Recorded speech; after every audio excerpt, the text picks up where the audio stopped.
Okay. When Madam Mayor is ready.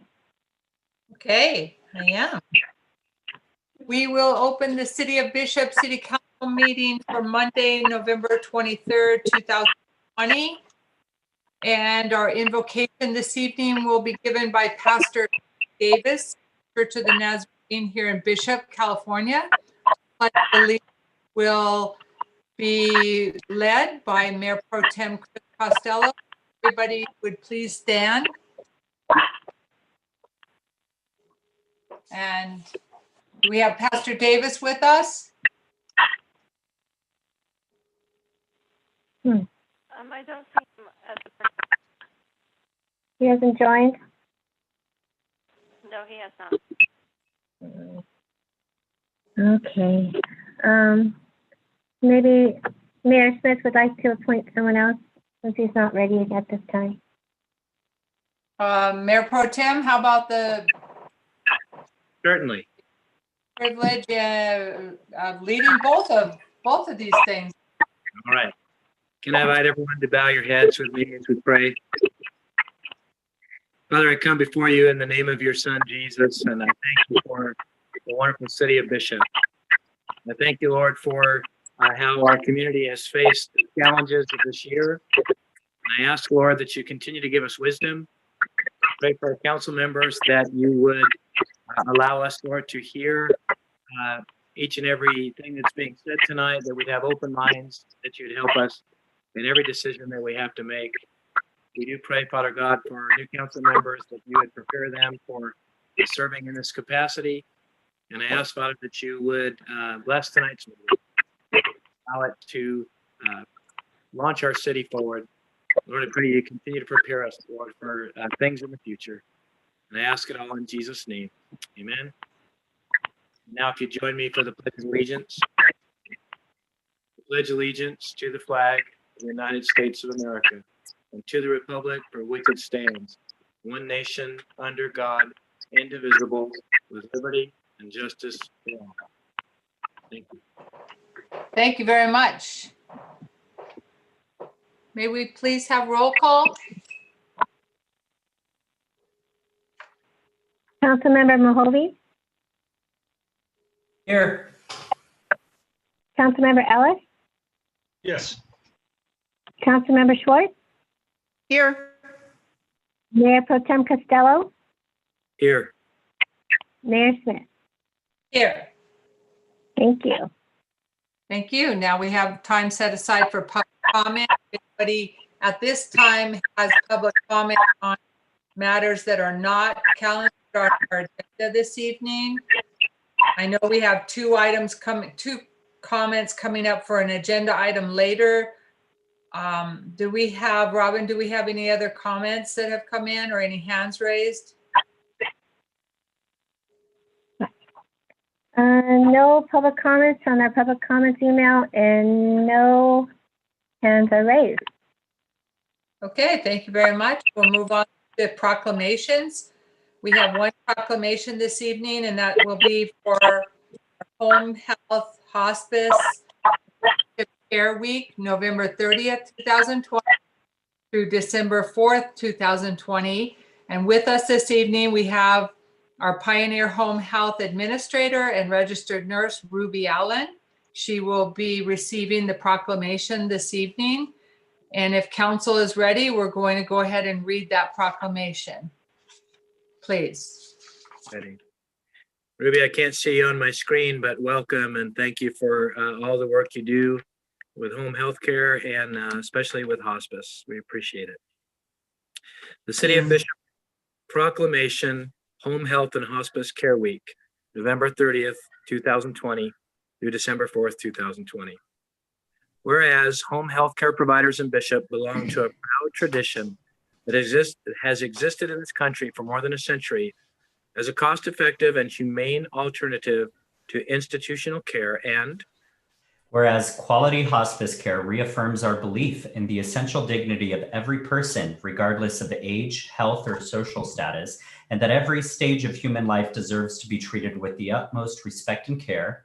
And whereas home care services allow individuals to remain in the privacy and comfort of their own home, The majority of home health clients are seniors, but services are also available to others needing assistance, such as new mothers, those recovering from illness or injury, or those with disabilities. And Whereas consumer preference for home care has been well documented.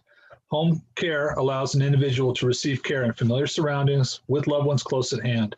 Home care services provide the individual with respect and privacy in the comfort of their own home. This is a tremendous benefit in maintaining their dignity, independence, and overall sense of well-being.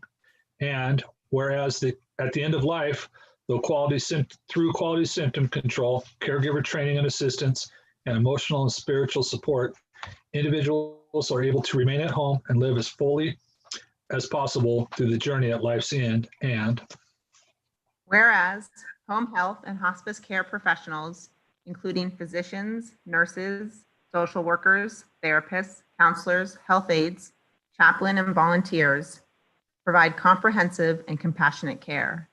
Home care support services provides attendant care to assist with daily living activities such as meal preparation, light housekeeping, errand services, conversation and companionship, grooming and dressing guidance, medication reminders, and respite for family members. And therefore, in recognition of these many hours of devoted service, I, Laura Smith, Mayor of the City of Bishop, do hereby proclaim November 30th, 2020 through December 4th, 2020 as Home Health and Hospice Care Week in the City of Bishop. In witness whereof, I have hereunto set my hand and caused the seal of the City of Bishop to be affixed on this 23rd day of November 2020. And yes, Ruby, we are very thankful for all the work that home health and hospice does. It's absolutely a wonderful benefit that we at one time did not have here in our community, and it has filled such a tremendous need. And we thank you for the ongoing work that you've continued after Pat West was, with the headed it up for so many years, and so thankful to have you there heading it up now and continuing the great work that you do. And we have a really nice copy of this proclamation that we'd like to deliver to you. And at some point, I'm sure we'll be getting it to you this week. Anything that you would like to add, Ruby? I just want to thank the city for your kindness and for this proclamation, and we proudly accept this proclamation, and I'll share it with our wonderful team that make up hospice and home health, and I'm sure all of them will be very thankful. So we're proud to be here, proud to be part of the community. Did you want to tell everybody about the Light Up Your Life? Yes, so we across the nation, hospices put on a sort of a memorial / fundraising event. It's called the Light Up a Life event. And for $10, you can sponsor a light on our tree with representing the name of a loved one. It's a way of memorializing someone, remembering them, and making them a part of this holiday. It's been a hard year for everybody. And this is just kind of a special time to gather, not too closely, but to gather and to have a little bit of holiday cheer and still remember those loved ones that are no longer with us. And that will be December 4th. So not this Friday, but next Friday. And it will be at 5:30 p.m. at our office, 363 Academy Avenue, across the street from the high school. So I hope everyone can join us. Is that going to be outside, Ruby, or inside? It's all outdoors, pretty much all outdoors. All outdoors. So dress for the occasion. Yes, yes. Yeah, well, great. I'm glad you're continuing with that tradition. Always meant a lot. I remember my mom, we lost my brother to cancer, and we always would light a light for him. It's a really, a very emotional, very meaningful event for a lot of people. And my mom being a hospice nurse herself, as you very well know, she survived breast cancer, and that was her way of wanting to give back. And it's definitely worthwhile. I hope everybody can come out and join. I hope so too. All righty. Thank you so much. Thank you. Have a good evening. You too. Thank you. Thank you. Okay, now we are going to be moving on to our department head reports. We'll start with, if we have Fire Chief Joe Dell with us. I know they were responding to a chimney fire, it sounded like. I don't think he's going to be able to join. No, he's putting out chimney fires. That's good. Okay, how about our acting police chief, Mr. Josh Ellsworth? Good morning or afternoon, Mayor and Council. I just want to touch on the school resource officer position. It finally kicked off October 5th. As you're aware, it's a grant-funded position focused on tobacco education. Well, we finally are working towards our grant. Officer Peak has started some in-class training along with Karen Kong from the county. They started doing some education in the classrooms, focusing on the health effects of tobacco, some of the myths of vaping. Last week, they presented 12 classes, reaching over 200 students.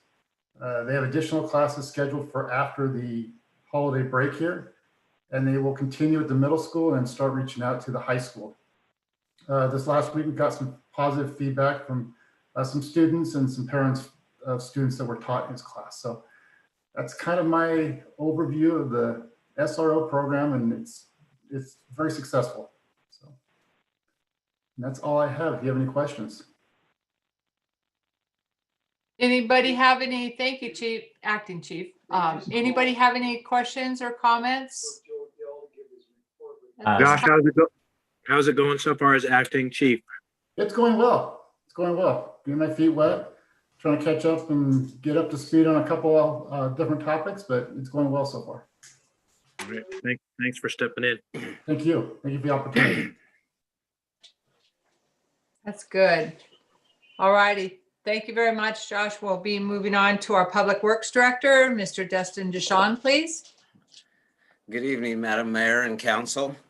I guess this will probably be the last update of the Spruce Hanby sidewalks. They poured the last bit of concrete today. They're working on backfill behind sidewalks, cleanup. I have a few photos here. I guess we got to get through Tesla first, but there's the path going over, connecting the existing path to the Hanby Street. And kind of an interesting photo should be coming up here is the bridge setting. That was a big deal last week and an important part of the project. Photos of guardrail, new guardrail, got rid of the old power poles. The ramp at Hanby and Spruce. Then there's the bridge being set. It was a good, fun time. Big structure being set over there. Dan helped us out from the park. So there's actually sidewalk connected to it, and that bridge will be opened up by the end of the week. Moving on to our next project will be the North Sierra Highway water line, which will bring a water line from the end of Home and Sierra Street out the bike path, and then up 395 on the south side and ending at the fairgrounds, the western edge of the fairgrounds. This will allow for DWP to hopefully start selling some of those properties along North Sierra Highway as well. And like, we're just waiting on DWP to get us actual define the easement so we could go out to bid and build the project. Probably right after the first of the year, go out to bid. And then last was some of those photos that you saw was the Tesla site is in operation. There was actually somebody already charging on it within a minute of after they opened it. That's technology for you. It was out to the Tesla owners and they were already using it. So, and it looks well. They have a little bit of striping left to do, but overall, I think it turned out to be a great project. Even got a Bishop PD car over there trying to charge. Anyways, that's all I have for you this evening, Council, unless you have any questions of me. Wow, that bridge, that looks amazing. I can't wait to go across it. Yeah, it was long awaited. Yeah, it's such a great project. It looks beautiful, the whole thing. And the Teslas too. Anybody have anything for Destin? Yeah, you should check out the Tesla station at night. It looks really cool. All right. Thank you very much, Destin.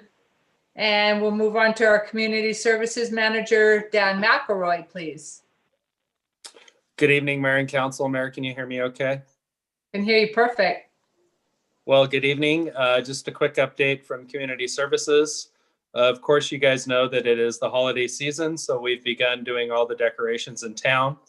Waylon and Sam have almost completed Warren Street, and of course, a few of the trees by Talmadge Park and around City Hall with those decorations. The snowflakes went up with DWP this morning, and we will be completing the chamber and of course the city Christmas tree in the city park by Wednesday. So all decorations will be completed by then. Moving on to kind of the program side is looking at our after school program in kind, as they have a break right now. And then of course through Christmas, the Christmas break, we're looking at offering some kids nights outs to those cohort groups that are in the after school in kind program for a limit of 10 kids. We typically do that and we open it to the public, but we can't do that right now. So we're gonna offer it to our after school and kind programs.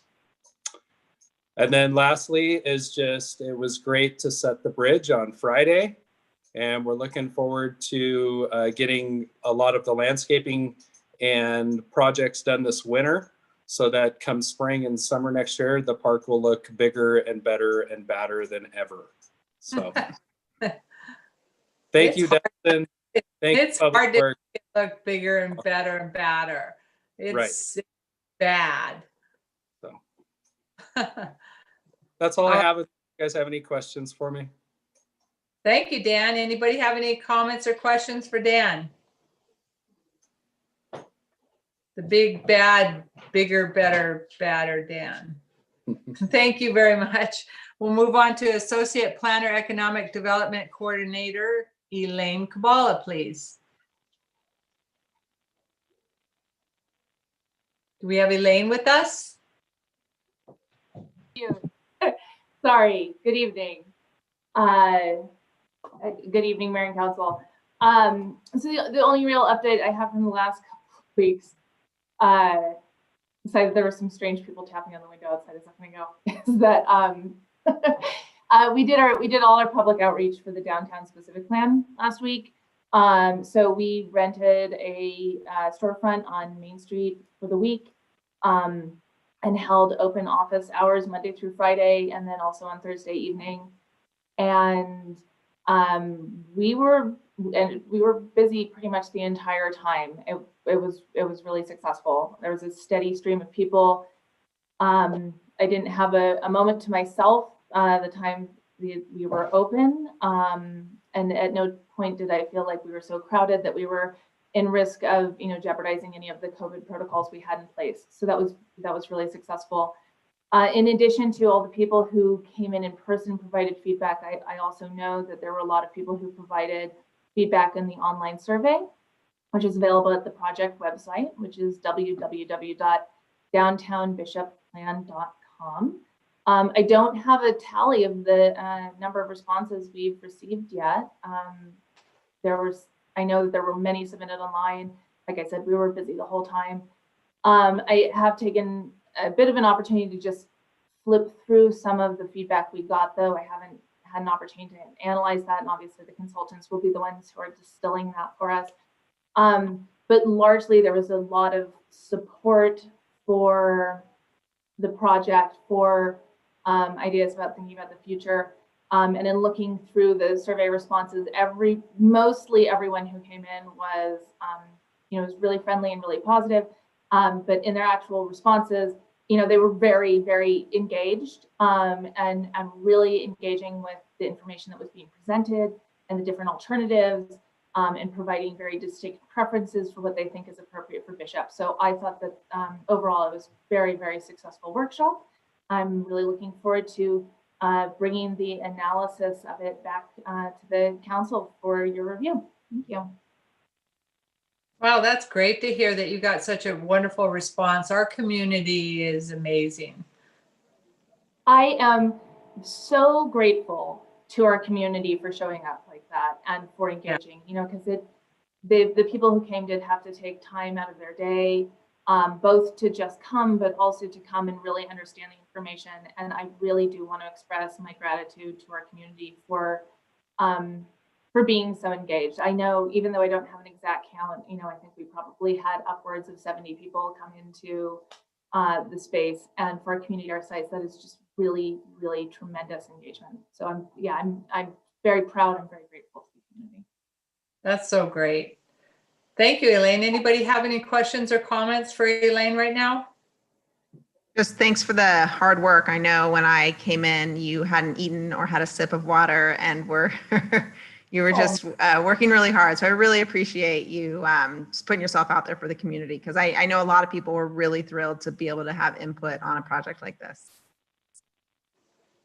And Thank you. yeah, I mean, I just want to echo that, but also do a shameless plug. If somebody wasn't able to attend the workshops, can they still give you input, and how?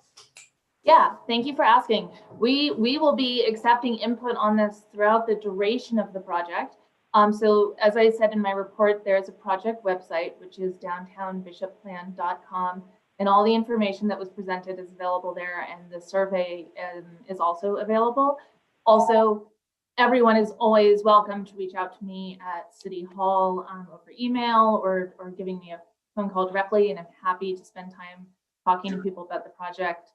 But the other thing that's important to remember is that this is, this is all part of a very elaborate process. So this isn't the last opportunity for public input. This was just another iteration of looking at alternatives and sort of getting, the broad consensus of the community on things like densities and, the appetite for signage guidelines and things like that. And when the consultants distill all that and refine it into the plan, there will be another opportunity for public input. Then it will also go to the Planning Commission and to the City Council in public hearings. So there's lots more opportunities for people to be engaged. Good to know. All righty. Thank you, Elaine. We'll move on, last but not least, our City Administrator, Ron Phillips, please. Thank you, Madam Mayor, members of the council. I'd like to offer my congratulations and thanks to Josh Ellsworth for accepting the position of Acting Chief of Police, and appreciate his effort in that regard. And later on the agenda will be you'll be acting on the ratification of his contract. So we're pleased to have him in that position. Also, Fire Chief Joe Dell, who had to go on a call this evening.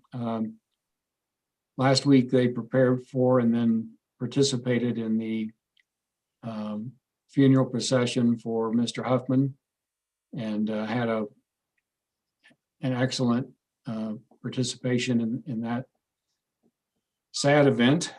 And the final call for Mr. Huffman was very poignant and touching, and we appreciate the efforts of our firefighters in that regard. I believe that's all I have, Madam Mayor. Yeah, I agree that I heard the last call for Larry Huffman, and it was very, very, I wasn't ready for it, and I heard it, and it was extremely moving. And I love the part that he's now, watching over other firefighters, and it was beautiful. Did I hear right? 62 years serving as a volunteer firefighter with the City of Bishop. I believe so. 61 years. Wow, that's amazing. All righty, any questions or comments for Mr. Phillips? All righty, thank you very much. We'll move on to item 8, which is our Chamber of Commerce and Visitors Bureau update. That hopefully we have Executive Director Tawny Thompson with us. Tawny, are you there? I am. Can you all hear me? I can hear you very well, and we all did receive your report, which was, as usual, extremely well presented. Anything you want to add? maybe just a little extra plug for the Shop Local raffle that we are doing this year. More than ever, it's really, really important to support our small local businesses. And I think everybody knows that, the Friday after Thanksgiving is Black Friday, where they, have all the great sales, but Saturday is Small Business Saturday. And we have these boxes. Here's an example. And they're out and about right now at about 25 different merchants. April is still working to get them delivered. It's totally free to enter the raffle, but we hope that you'll support the businesses, enter the raffle. The prizes are gift certificates to local businesses and also $500 cash, which is an incentive. And starting tomorrow on our Chamber of Commerce Facebook page, we'll post a listing of where all the boxes will be. So it's something fun to do, something COVID safe to do, and supports the local businesses. And then the other thing we're working on is the drive-through Christmas light event, working with the fairgrounds. Also really grateful to Dan and the Parks and Rec crew for helping us out with that. But it's set for December 12th, and we're getting lots of people, even some family groups and businesses and organizations that are putting together light displays. So it'll be really fun. If anybody wants to participate in either of those, just give us a call here at the Chamber and we'll get you connected. So, and I don't know if you guys have any questions about our Chamber or Visitors Bureau report. I tried to be pretty thorough with the written report. Anybody have any questions for Tawny? No, thanks for the report. I was surprised to see that the occupancy report for October for this year was only about 10% lower than last year. Yeah. It was a bumpy month, right? Because fall colors are always a real draw here, and this year we got lots of great exposure through our partner at CaliforniaFallColor.com, lots of great media coverage, but with the smoke from the wildfires coming in, it was not always the greatest air quality or picture quality. So we had some days that we were way down, and then some days that we were ahead of last year. So it was definitely a bumpy road.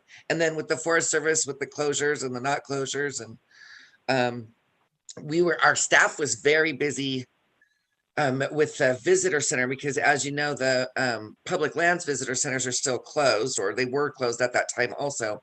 And just lots and lots of questions from people not knowing where they could go or what they should do. And it was a challenge. Yeah, to say the least, right? Yep. All righty. Thank you, Tawny. Anybody else have anything for Tawny before we let her go? All righty, good job. And let's hope it just continues to get better. We'll move on now to item 9, and that's our consent calendar.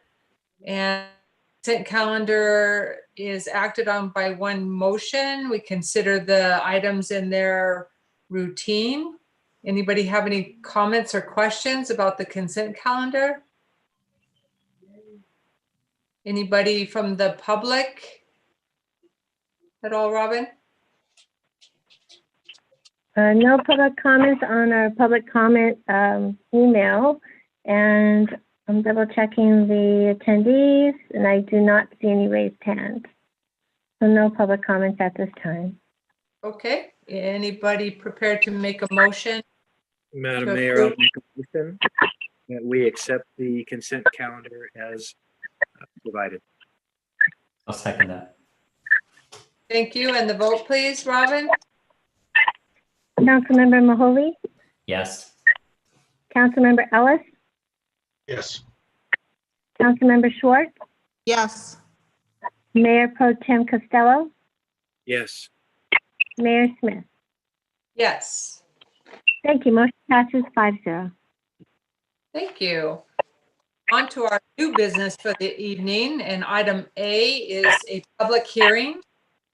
It's a public hearing for final map approval of tentative tract map number 250 Kingston subdivision. And I believe Dustin and Elaine are handling this item, yes? Correct. Elaine is going to take that from here. Thank you, Madam Mayor. Thank you. Good evening, Madam Mayor. So this item concerns the tract map for the nursery subdivision. The tentative tract map was approved by the Planning Commission on January 26, 2016, and allowed for the creation of 15 lots, subdividing a 2.75 acre property, which is located at 789 Home Street, and is formerly known as the Bishop Nursery.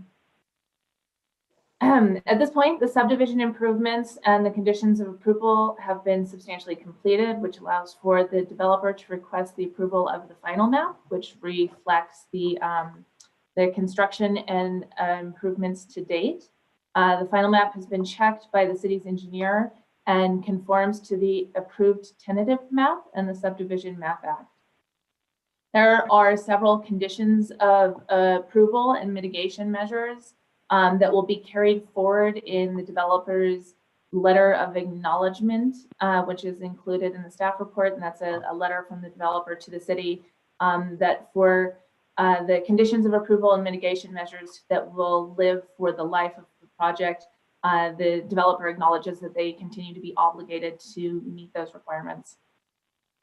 And those conditions of approval include ongoing indemnification of the city. All the mitigation measures of the mitigated negative declaration shall be satisfied. The sewer and water impact fees shall be paid. The applicant shall comply with all state, county, city, and local agency regulations moving forward for the duration of the project. During construction, the public right-of-ways such as Home Street shall be swept clean and remain clean. Undeveloped lots shall be kept clean of weeds and debris. All the property corners for the lots shall be monumented in the future. The stormwater drainage shall not impact the surrounding properties or downstream tributaries. Lots 1 through 6 shall be single story. Those are the lots on the south side of the subdivision. And that requirement is also included in the developer's CC&Rs for the project. And then finally, mitigation measures for aesthetics and biological resources shall be implemented at the conclusion of the project. They can't be implemented now, so they'll occur subsequent in the development. And that's to plant trees at a ratio of 1:1 for each tree that was removed, and 1:4 for each tree that was removed on the south side of the subdivision. So that concludes my presentation of the final map. At this time, I would request that the City Council hold a public hearing. Thank you. Okay, thank you. We'll consider the public hearing open. And Robin, I know that we did receive a couple of comments from the public, and one wanted to be read at the meeting. If you go ahead and read, please. Yes, thank you, Madam Mayor. Public comments were received from Martha and Abel Jones, residents of Bishop. They wrote comments relating to proposed speed bumps or some other measure on Home Street to reduce speeds and increase safety. We also received public comments from Terry Ty, Kay Eichstedt, Stan Woodens, and Pam Kushner, that they're also residents of Bishop, and asked that they have their comments read out loud, which I'm happy to do so at this time. Okay, we are writing to express our thoughts and concerns about the nursery development and the progress made so far on the project. The project broke ground in January of 2020. Prior to that time and after the commencement of work, the wholesale destruction of the trees on the property took place. The revised draft environmental initial study mitigated negative declaration published by the City of Bishop in November of 2015, discussion of biological resources, page 11, subsection D states that 35 feet of the larger trees along with a few smaller trees and shrubs are proposed to be removed. It says 35 of the larger trees, along with a few smaller trees and shrubs, are proposed to be removed. At this time, more than 100 trees have been removed from the nursery property and land adjacent to, but not on the nursery property. Every living thing on the development property has been killed. This is not in the spirit of the agreement that the City Council voted to unanimously approve on January 11, 2016, despite the objection of the majority of residents attending the council meetings in 2015, 2016. Where was the city enforcement of this agreement? The mitigated negative declaration project mitigation measures, mitigation measure AIR 1, page 5, specifies clearly that, quote, the applicant shall obtain a permit to construct from the Great Basin Unified Air Pollution Control District and adhere to its conditions, end quote. The City of Bishop Planning Commission and its January 16, 2016 meeting approved on a 4-2 vote the conditions of approval 1-37 as a guiding roadmap for the project developer. COA number 12 states that, quote, the applicant shall ascertain and comply with requirements of all state, county, city, Great Basin Unified Air Pollution Control District. This was not done at the commencement of the project. There were numerous violations of GBUA PCD rules 400, 401, and 402. Multiple calls were made to the, and again, GBUA PCD is the Great Basin Unified Air Pollution Control District, to complain about the dust blowing off the project grounds. GBUA PCD personnel confirmed that no permit had been obtained. They visited the site and issued warnings and perhaps citations. Where was the city enforcement on the air pollution control requirements? The city has noise regulations. The city allowed construction on this project to proceed from 7 a.m. to 10 p.m. 7 days a week. The mitigated negative declaration, mitigated measure noise 1, page 6 states that, quote, the proposed project shall comply with the noise regulations of the City of Bishop, end quote. There were dozens of violations of this measure over the month. Calls to the police to enforce the regulation were not followed up on. After contacting the chief of police, city council members, and staff at the planning department, an ultimatum was given to the developer.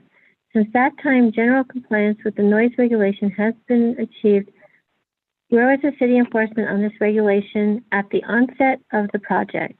Why did the residents adjacent to the project have to take the lead in seeing that the developer acted in good faith and complied with the rules? There's little doubt that the City Council will approve the final certification of the subdivision map at tonight's meeting, and they should. There can be no turning back now. What we ask is that the City Council and the appropriate city staff closely monitor the progress of the project to guarantee compliance with the project mitigating measures of the mitigated negative declaration, MMAES-1, MMAR-1, MMBio 1-3, MMCUL-1, MMHYD 1-2, MMNoise-1, and MMTrans-1. We also request that the City Council and appropriate city staff insist on strict compliance with the conditions of approval approved by the City of Bishop Planning Commission on January 26, 2016, and reaffirmed with modification on May 29, 2019. COA number 36, compliance is of the utmost importance to the residents of Rome Drive. We are thankful and very grateful to the developer for the outstanding job and their efforts to be in compliance with COA number 37. Construction of the 6-foot concrete block wall with 2-foot wooden lattice totaling 8 feet. The construction is superb and attractively done. This barrier meets all of the expectations for preservation of the riparian corridor set forth in Assessment of Biological Resources written by Dr. Jim Paulus and commissioned by the City of Bishop on October 16, 2015. Thank you for allowing us to comment on this important project. And since there were 4 of them, I assume that it was okay with council to accept more than 3 minutes of this reading. Thank you. Outside of that, I don't see any other further public comments made. And let's see. And I don't see any raised hands at this time. Okay, thank you, Robin. Yeah, as was mentioned, I very much appreciate the willingness of the developer to work with not only the city, but also with neighbors, the neighboring people who obviously are much more in tune with what's going on there than the rest of us because they live there. Anybody else have any? Well, I guess we'll move on to. Hey, can you hang on a second, Laura? Yeah. I was curious what our staff's responses to the allegations, and I wasn't in on the original declaration of negative mitigation or impact, but what were they only supposed to take out 35 big trees and then they took out every single one? Is that true? I'm sorry, Council. Madam Clerk, you have feedback coming. I was having a hard time hearing Council. Yeah. Do I need to repeat my question? Destin, did you hear the question? I heard the question, Councilman Costello, and I think Elaine is actually really prepared on the tree one to answer that one for you. I think, Elaine. Am I correct? I'm happy to field the question. So I really appreciate the concerned residents taking time to write a letter. With regards to the trees that were cut down, the original 35 trees were designated on the improvement plan that was originally submitted. They were identified, the trees that would be cut down, and it was approximately 35. At the time that the developer originally went out, they were consistent with the trees that they cut down according to the improvement plan. So it was approximately 35 trees. And the reason that I sort of put that in quotations is because it included things like groves of locusts where there were multiple suckers.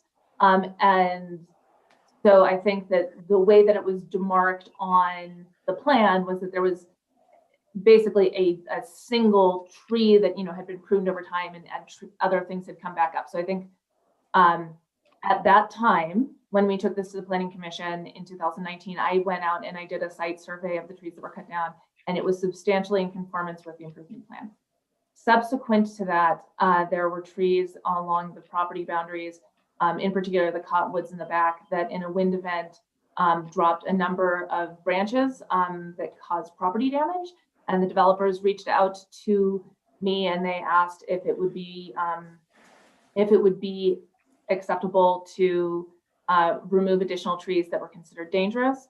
And we held them to the mitigation measure of doing a biological survey for nesting birds and having a biologist come out and confirm that those trees, did need to come down because they were hazardous to the project and the property. With regards to the Great Basin Air Quality Project, Great Basin Air Quality, the Air District, they have a very long name. Those permits are a requirement of getting a building permit. And I think when the construction started, there were concerns from the residents. The Air Pollution Control District was contacted and made contact with the developers, and they were in compliance with that. And with regards to the noise ordinance, the construction was taking place, as your council is aware, before the permitted hours during summer months. We contacted the contractor when we found out they were in violation. And my understanding is that they have been in compliance with our noise ordinance since.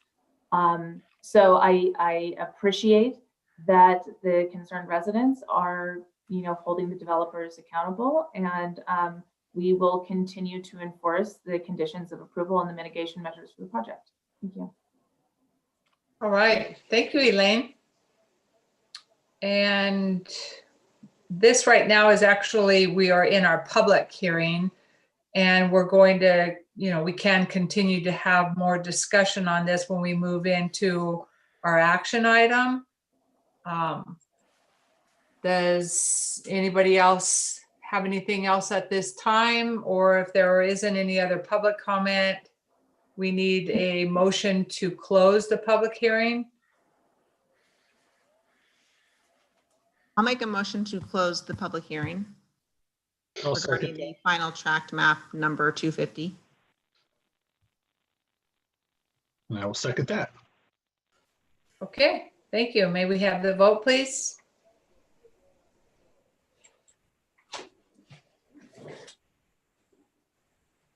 Councilmember Mahoney, Yes. Councilmember Ellis, Yes. Hart,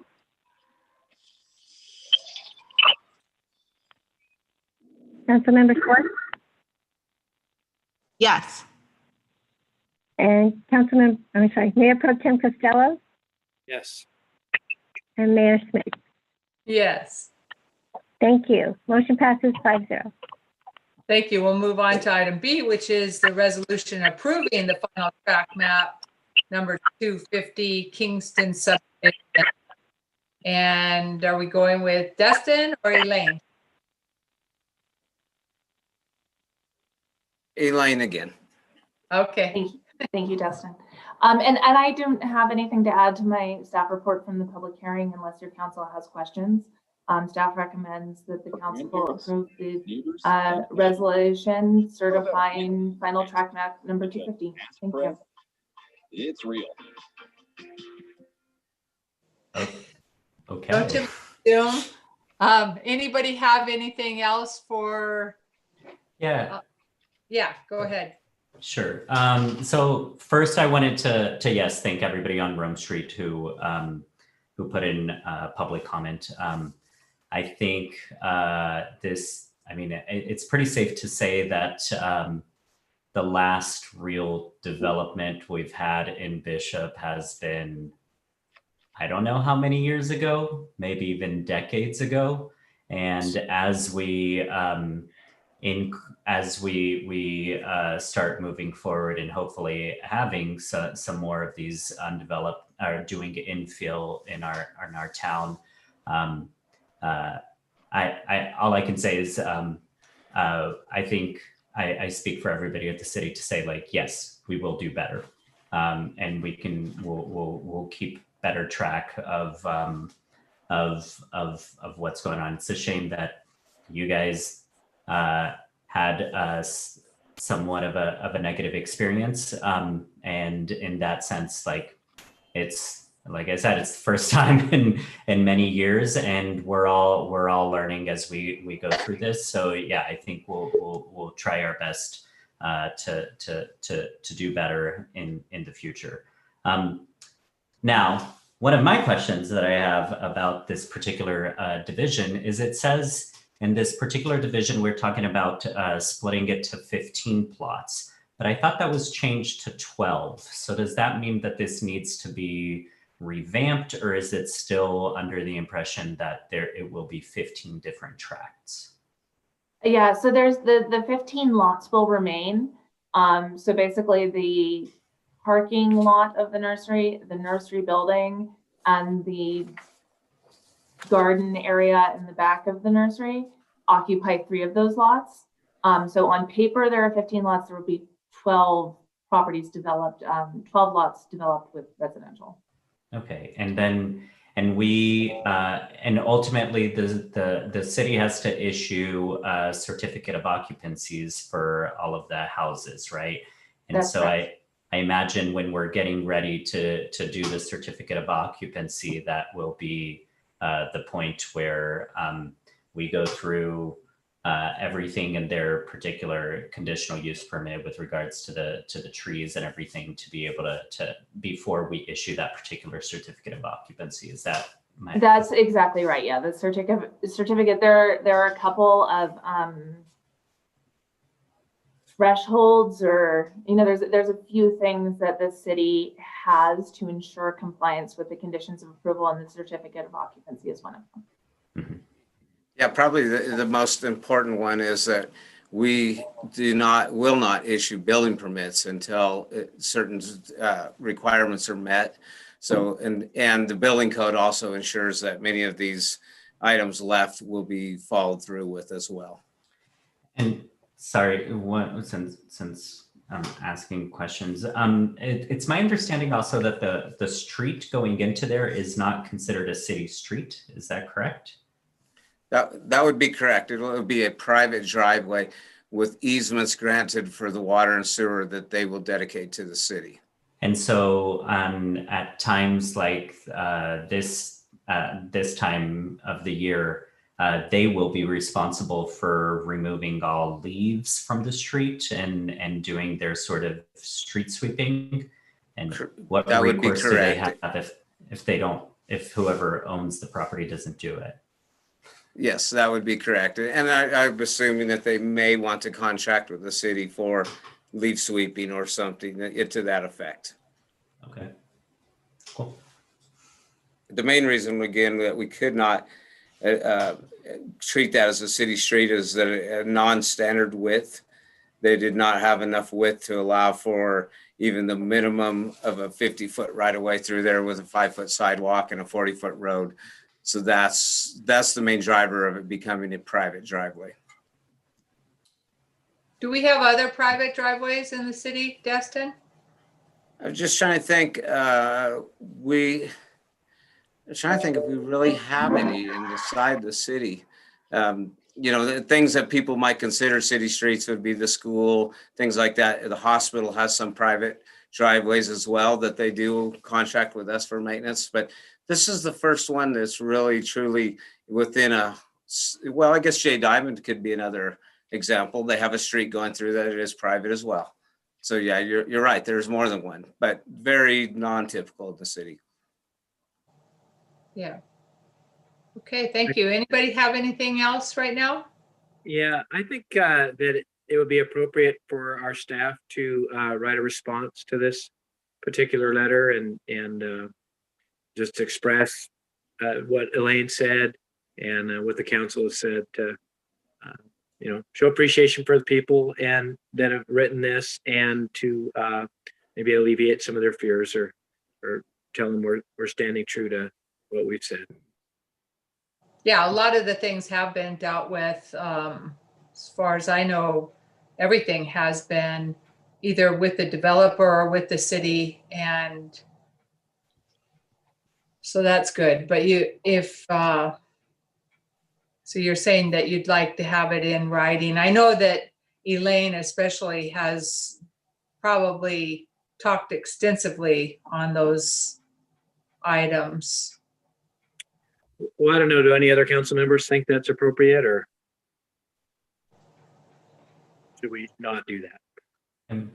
I think it's fine. I'm happy to call Ty and talk to him as well.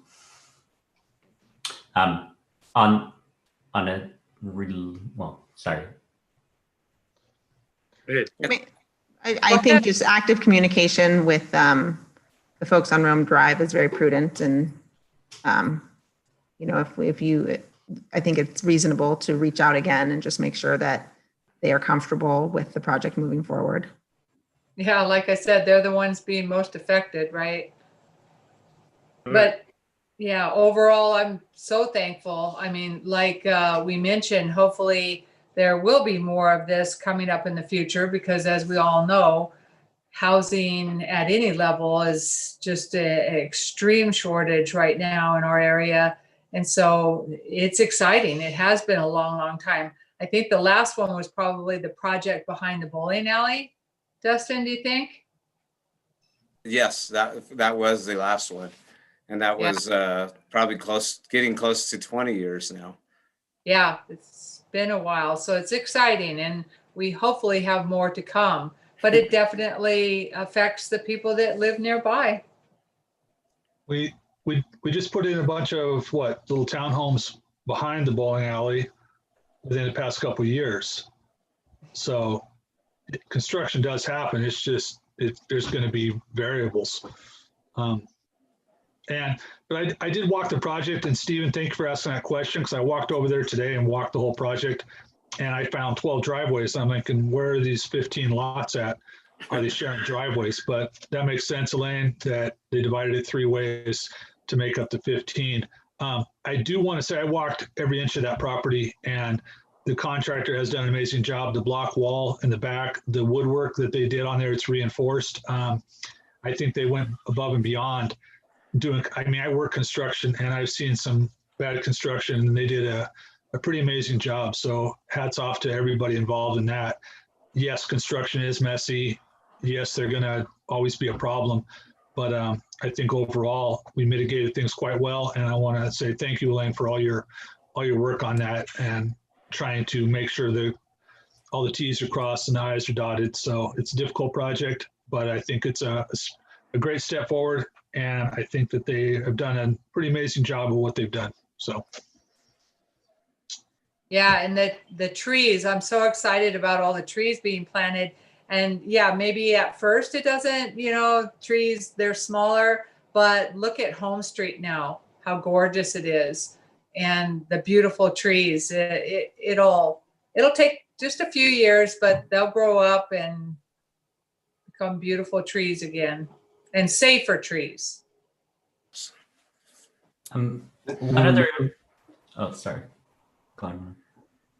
And Chris, I know that Destin and particularly Elaine have been in continual communication with these folks that spoke up tonight at the meeting. I'm a little hesitant to set a precedent of responding in writing to comments at a council meeting where that might become an expectation. So we'll be glad to do it if you tell us to do it, but I have a certain reluctance there. Yeah, that's why I put it out there. I wasn't sure what the protocol was on that or whether it's appropriate all the time to do that. I'll leave it to your discretion. Well, so the other public comment that we got was from Monica and Abel Jones, and I actually did reach out to them today. And I had a nice chat with Monica, and she actually, she was brought up the concern about people speeding down Home Street. And this actually couples pretty well with a public comment that we got from Bradford a long time ago about Home Street and Pine. And Monica was under the impression that if we actually had 4-way stops on Home Street, that would address a lot of her concerns. So I wanted to kind of throw that out there to Public Works about what, I don't know what the process would be about potentially getting 4-way stops on Home Street on a lot of those intersections. Mr. Mahovey, if I might, I'd like to work with Josh and see if we could perhaps increase patrol during the heavy traffic periods of the day on Home Street. I have done a lot of transportation planning in my career, and adding stop signs can create as many problems as they provide help. Pedestrians get used to the stop sign being there and start to cross, and sometimes the traffic will ignore the stop sign, and then you have a pedestrian vehicle accident. So let us work on patrol first, and then we can discuss that further in the future if that's okay with you. Yeah. I just want to make it aware that like this isn't a new problem that we've heard on Home Street in particular. So be nice to actually, yeah, start acting on something on that behalf. Whatever the way may be. Yeah. And I don't know if it dovetails into the current grant that we have going, but with the circulation element of, kids getting to school safely. But if there is, I don't know, Elaine, if there is anything within that circulation element of the grant that could be addressed with, kids biking to school on Home Street and the traffic on Home Street. It's a huge issue, especially, at 7:50 right before school starts. That it's a puzzle that maybe only a rocket scientist could figure out. Yeah, I'm not certain that it fits within the scope of the project. I will ask if it's something that can be addressed, but I agree with you. And there are other grants out there that specifically address things like safe routes to schools. And I think, Bishop has such a centralized school system that it's an investment that we should definitely, consider looking at in the future is finding resources to think about problem solving for that issue. Yeah. And that was one of the things that Monica brought up as well, is if there was anybody looking into maybe a bike lane on either Home or Yaney, which happens to be one of the only streets that doesn't do that big of a dog leg when they cross Main Street in town. I'd like to add just real quick, Councilman Mahovey, that when we did the Home Street project back in '06, prior to the project, we looked into stop signs, did a little investigation of whether four-way stops would benefit that area. And the one thing that became evident during that study was that stopping the free movement of traffic on Home Street during coming to school hours and after school, that when we all of a sudden started queuing this traffic back, you would end up having traffic backed up into Line Street at Home and Pine due to the fact that they would all have to be stopping there. And I'm not saying they're not out of the realm of possibility, and maybe one at Grove Street and not all three intersections, but I'd like to look into it again because it definitely is an issue. Yeah, Destin, I'd like to see, we've talked about it before, I'd like to see one even at Elm and Home. And even if we temporarily smack some signs up, we're talking the cost of 2 signs, just to see what would happen. Because would it break up traffic enough to allow people to, we've all been over there with kids at school time, and everyone's trying to make a left, and no one can make a left because everyone's trying to go south. And would it make a difference? If you tried it out for 1 week, if it doesn't make a difference, you pick up 2 signs and try again. No, I had a thought the other day. I mean, we're getting a little off topic, but I was kind of envisioning roundabouts, but then I thought, well, where will the buses go? And I was like, well, maybe if we could figure out where we could get the buses to drop the kids off safely, we could maybe put roundabouts in that area. But the buses are the puzzle that I can't figure out where that will go. Like, where does a kindergartner get off? They could go there were plans for the hospital to redo a bunch of their campus, and they could go behind there. Yeah, I mean, that did, if the bus could do a turnaround there. Yeah, but then we could do roundabouts and not have to worry about stop signs whatsoever. But I was even thinking we could do like pretend roundabouts with, like a temporary one to see if it even worked and had the buses. I don't know, but yeah, it's I think about this every time I drive Cosmo to school. It's always irritating that it's the way it is. Dean's going to shut us off on this topic here pretty soon. So Okay. Well, then I'll make it a motion that we approve the resolution approving final tract map number 250 by title only. I'll second that motion. Can I just back up for 2 seconds? Can I assume there's no further public comment received other than what we've already covered on the prior item?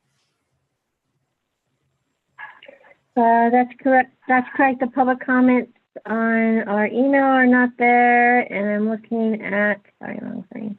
And no raised hands at this time. Nope. Okay, let's go. Rest assured, Mr. Counselor, I was prepared to ask. Okay. Did we get a second? Resolution. Yeah, Karen seconded, correct? Yeah. Okay. And thus the vote, please. A resolution of the City Council of the City of Bishop, State of California, approving the final map of track number 250, Kingston subdivision. Councilmember Mahovey, Yes. Councilmember Ellis, Yes. Councilmember Schwartz, Yes. Mayor Pro Tem Costello, Yes.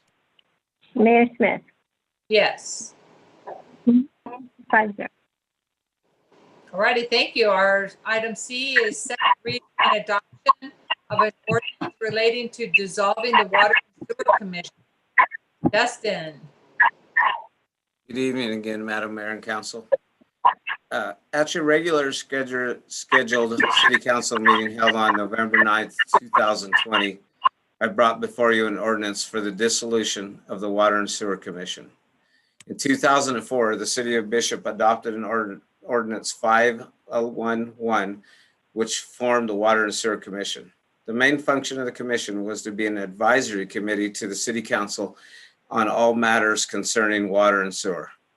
Without the doubt, the biggest responsibility of the commission was participating in water and sewer rate studies.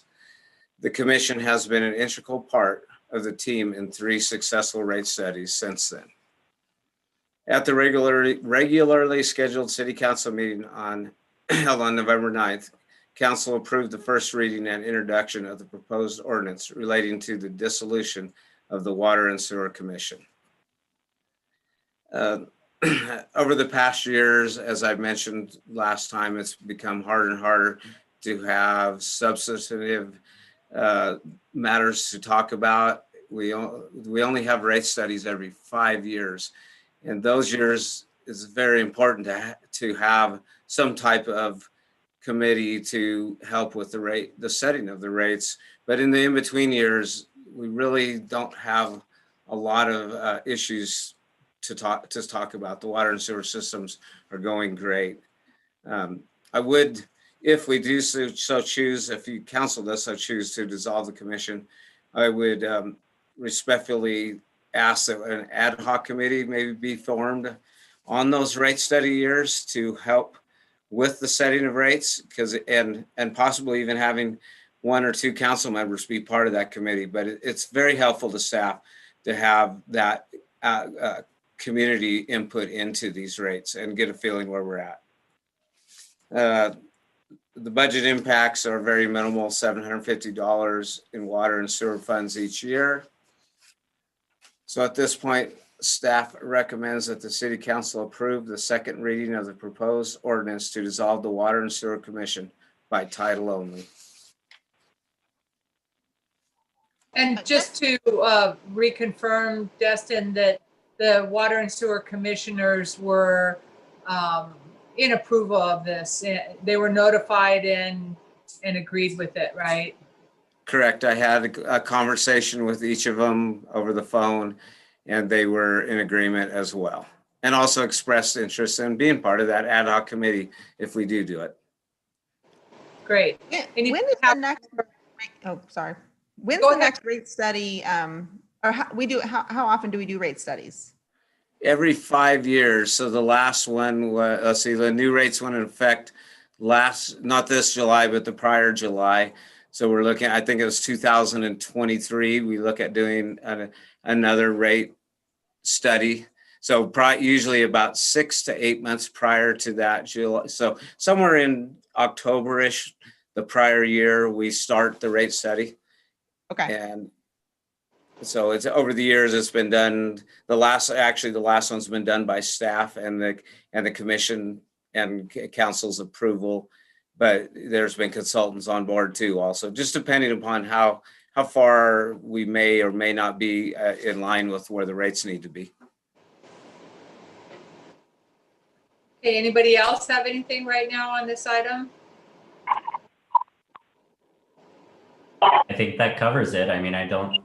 It's good to have advisory committees, but if there's nothing to do, like that's kind of exemplary of government waste. So we'll just reconvene him when we need him. Right. Anybody want to make a motion? I'm sorry. Any public comment on this item? Yes, no public comments are made on our email, and I did not see any hands raised. Nor do I see them now. We're good. Okay.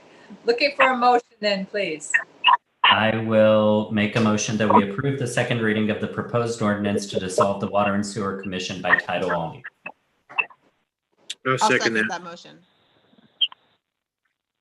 I heard 2 seconds. You can give it I to want to Chris. second it too.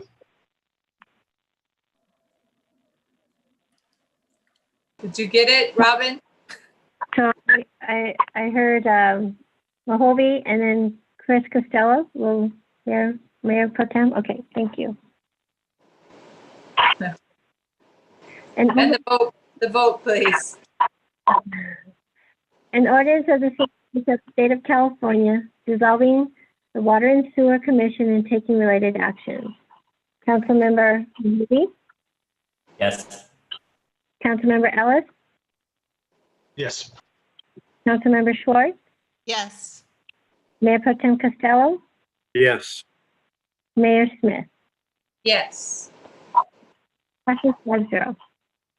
Thank you. Item D is our SCADA support services contract. Back to you, Destin. Thank you, Madam Mayor. In 2010, the City of Bishop implemented a supervisory control and data acquisition program, SCADA for short, to improve the water and sewer systems. SCADA has proved very costworthy over the past 10 years. The system monitors and controls all of the water and sewer facilities. SCADA also provides valuable data required to meet state regulations. The city has been in contract with different companies over the past 10 years for support. But over those 10 years, the same 3 staff have been involved with each of those companies. The investment in the SCADA system continues to bring excellent benefit. Included in the support contract is upgrading and renewing software and modifications to hardware. At this point, Control Point Engineering is owned by 3 people, which all 3 of them have been the staff for every company that we have contracted with since the inception of SCADA. The term of this amendment shall be 5 years if approved. And I might add that these 3 people have actually been the integrators. They built the system. It's a very non-proprietary system, so anybody can work on it, but not anybody can just write computer code and work on it. And they have been excellent company to work with. It's almost we have to ask them to spend our money. They're very conservative in how they spend our money. They're very careful with it. Budget impacts. The water and sewer budgets each include $10,000 per year for ongoing SCADA support in the professional and technical line items. The yearly total amount of this contract has not changed since 2018. Staff recommends council consideration to approve the execution of Amendment 1 to the contract with Control Point Engineering for ongoing SCADA services and authorizes the expenditure of up to $20,000 per year, 10,000 water and 10,000 sewer for a term of 5 years through this contract amendment.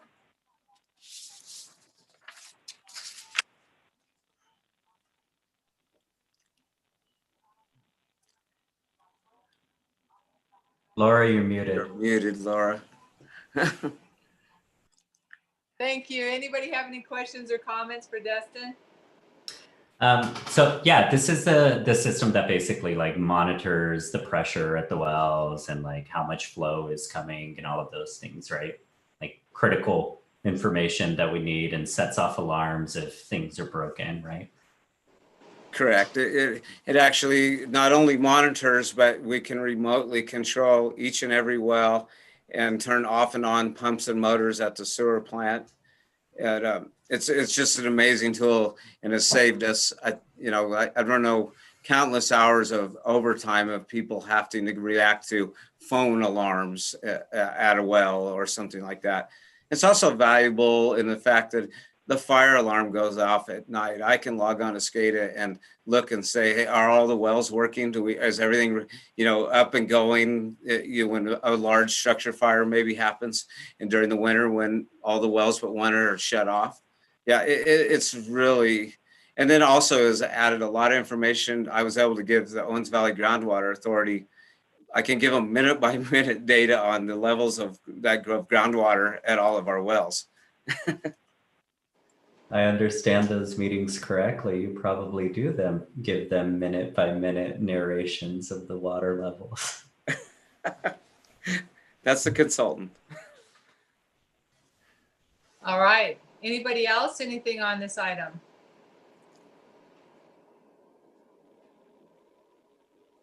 Okay, any public comment? Robin? No public comments received and no raised hands. Righty. Anybody care to make a motion?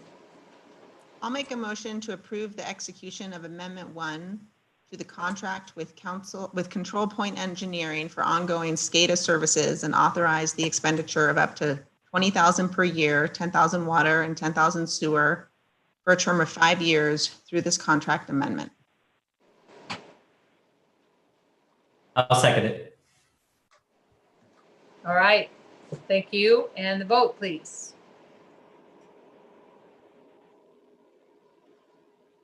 Councilmember Mahovey, Yes. Councilmember Ellis, Yes. Councilmember Schwartz, Yes. Mayor Pro Tem Costello, Yes. Mayor Smith. Yes. Thank 5-0. you, Thank Council. you. Thank you, Dustin. You're finally, I think, finished with your agenda items. I bet everybody's glad. Oh, you do a lot of great work. We'll move on to item E, and that's approved fiscal year 2020-2021 grants and support funding and potential funding for the Bishop Area Chamber of Commerce and the Eastern Sierra Tri-County Fairgrounds. We're primarily dealing with the grants and support at this time. We had some discussion at our earlier meeting, and we will continue discussion on the Chamber of Commerce and the Tri-County Fairgrounds support. So right now we either have our administrator, Mr. Phillips, or Assistant Finance Director, Jennifer Rodericks. Who's taking Good this? evening. I'll be taking it. Okay. Good evening, Madam Mayor and City Council members. We discussed earlier today in the grant and support workshop and would ask that you approve $41,474 in awards for the following: $10,000 for the Bishop Museum and Historical Society, $5,000 for Inyo County Health and Human Services, $5,000 for Playhouse 395, $5,000 for Inyo Council for the Arts Community Art Days, $3,500 for Inyo Council for the Arts Downtown Bishop Chocolate Art Walk, $4,974 for the California Indian Legal Services, and $8,000 for the Eastern Sierra Arts DBA C5 Studios Community Arts Center.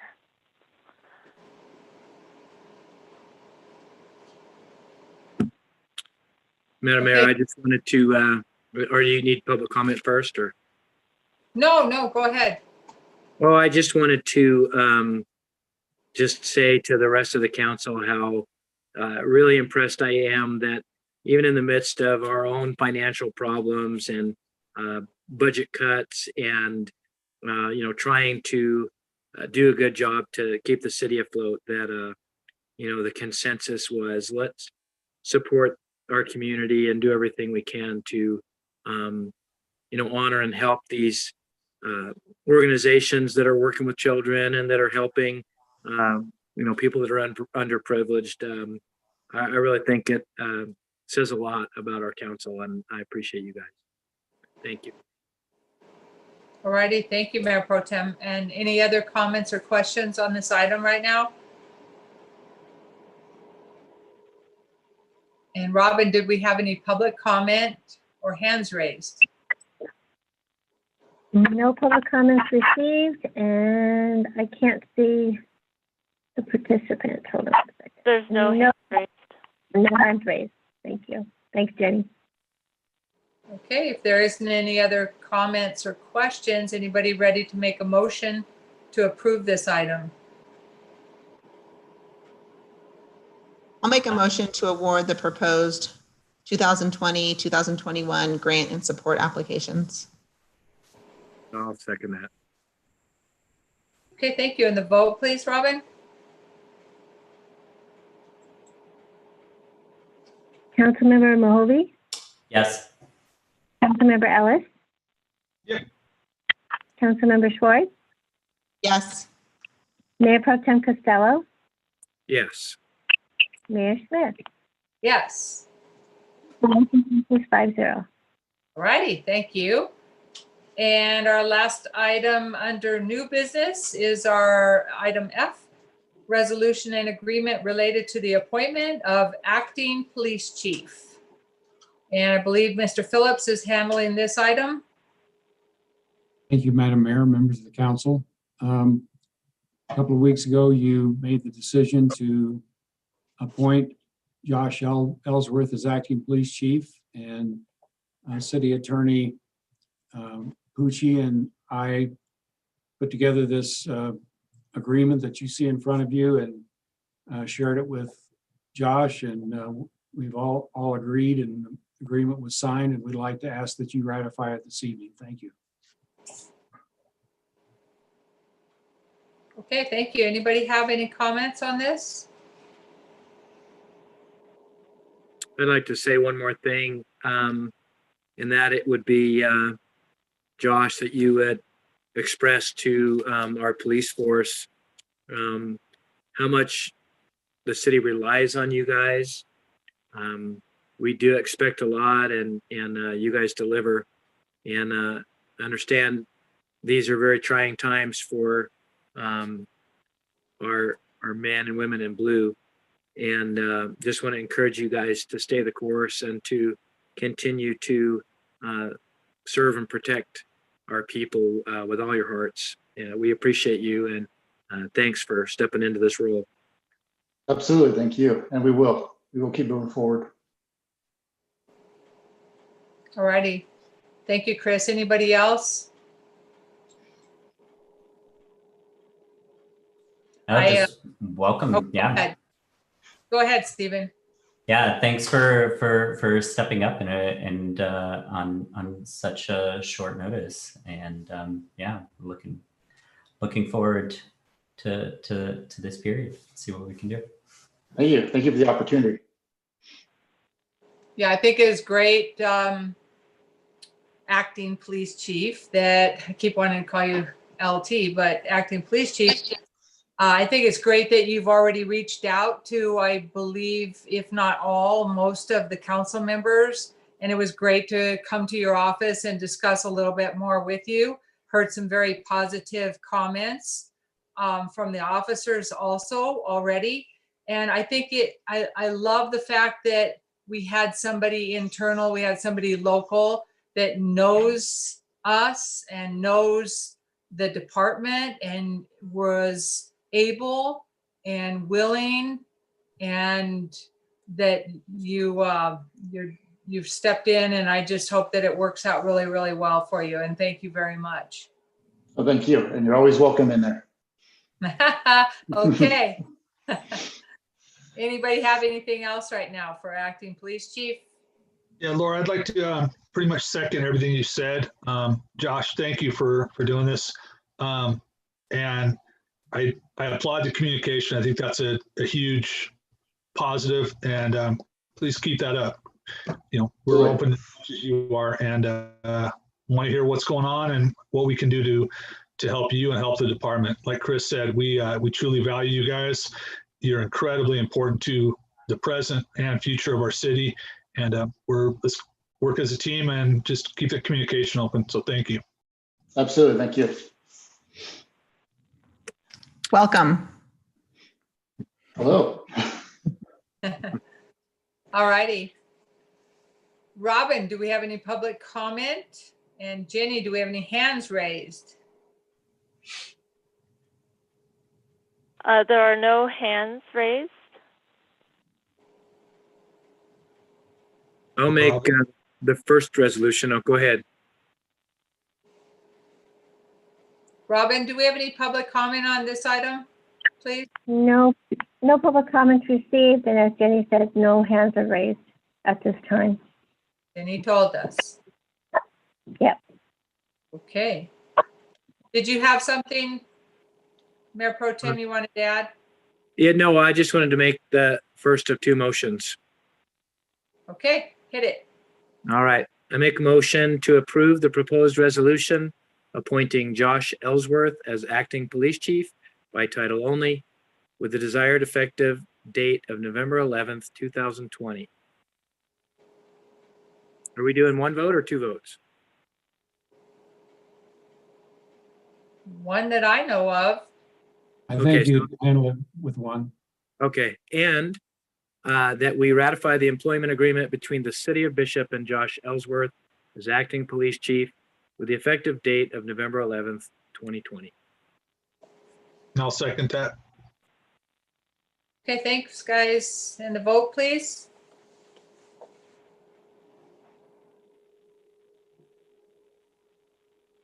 Okay. Councilmember Mahovey, Yes.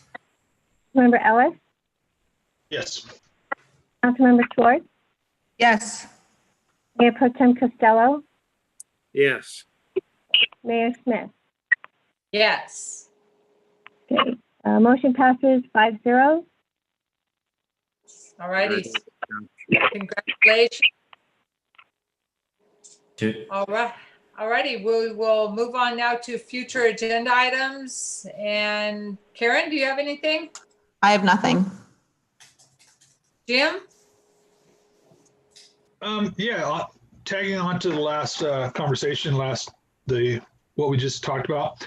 I would like to see if we could entertain on a future agenda item, talking about similar to something we do with the Rural Fire League, where we have a, whether or not it be every other month meeting, where we could sit down with police chief, head of BPOA, one council member or two council members, and city administrator, and just keep that communication open with real simple agendas, just to find out what are you guys doing, what are we doing, where are we heading, what's on the agenda, what's on the horizon, and can we just keep that communication more open between all the players involved. So I'd like to see if we could discuss that in the future and see if it's something that's viable. Okay. Is that it, Jim?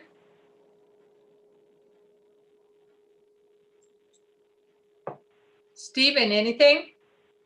I have no future agenda items at this time. I think we have a list ongoing, so nothing Yes, to add to it. Yes, you do. Chris? Yeah, on our next meeting, can we add a sixth seat to the city council? No, I have no agenda items. Thank you. Okay, I do not either. Our council and committee reports, which is our item 12. Karen, do you have anything to report? No, we rescheduled our fire meeting, so we'll have that, I think, next week sometime. And that's it. Okay, and Stephen, do you have anything? Everything got canceled, and I'm kind of bummed out that we won't have the Polar Express this year, because I really enjoyed dressing up as a train conductor. No baby shark? No, Santa Shark. It was Santa Shark, but I will be there. Santa Shark, right? I will be there for the fairgrounds Night of Light things, and I hope some of you will join me. Absolutely, I am. Oh, what? Oh, where was I?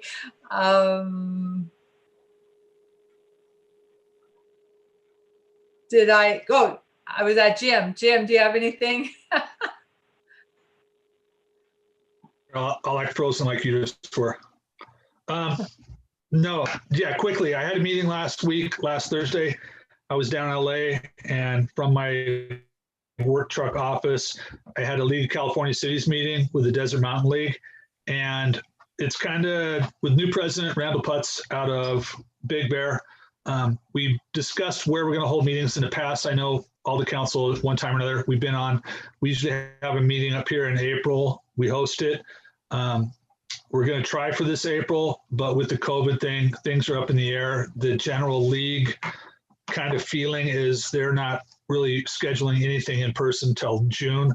So tentatively, we will have a League of California Cities meeting held here in Bishop at the end of April. And then one of the things that Randall and I sat and discussed is reaching out with the COVID. It's been kind of hard to communicate with different cities. So Randall and I are going to reach out to new members who are coming onto the councils throughout our league, throughout our division, and try to get them involved and let them know that there's help from some of us senior people out there. And I know Ron forwarded an email that I forwarded to Robin today concerning the new mayors and council member session that's coming up from the league. And Ron did a great job putting that out to everyone, inviting current council members.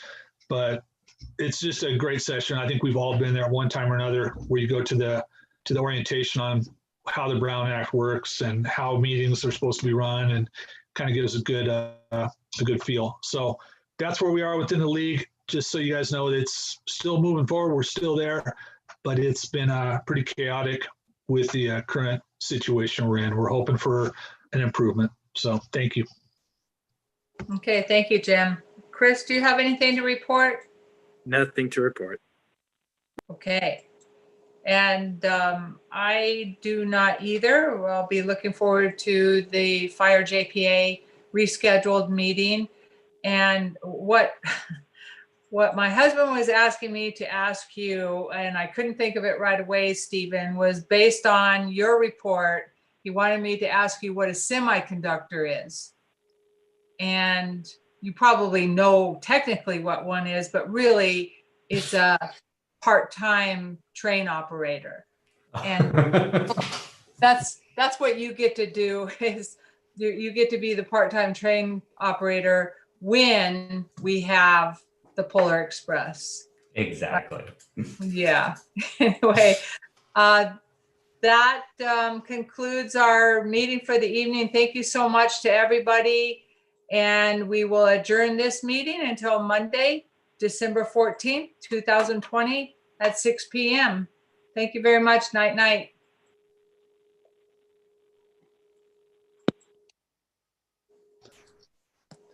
Happy birthday to you, Robin.